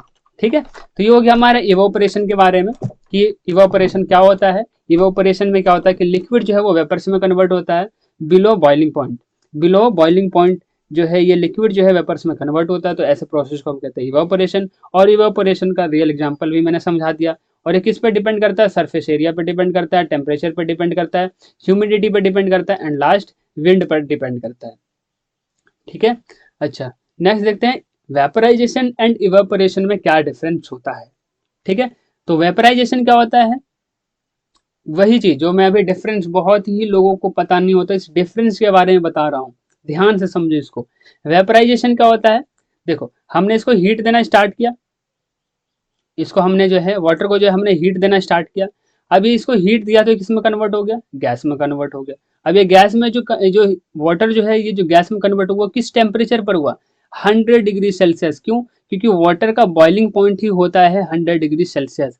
और जब वाटर जो है 100 डिग्री सेल्सियस पे गैस में जब कन्वर्ट होता है तो इसको हम कहते हैं वेपराइजेशन। ठीक है, और इवापोरेशन क्या होता है, इवापोरेशन के केस में अलग हो जाएगा। यहाँ पर टेम्परेचर जो है वो 100 डिग्री सेल्सियस होगा ही नहीं, 100 डिग्री सेल्सियस से कम टेम्परेचर पर जो है यहाँ पर क्या होगा, वेपर्स में कन्वर्ट होना स्टार्ट हो जाएगा लिक्विड वाटर। तो उसको हम क्या कहेंगे, इवापोरेशन। तो यही है major difference between the vaporisation and evaporation.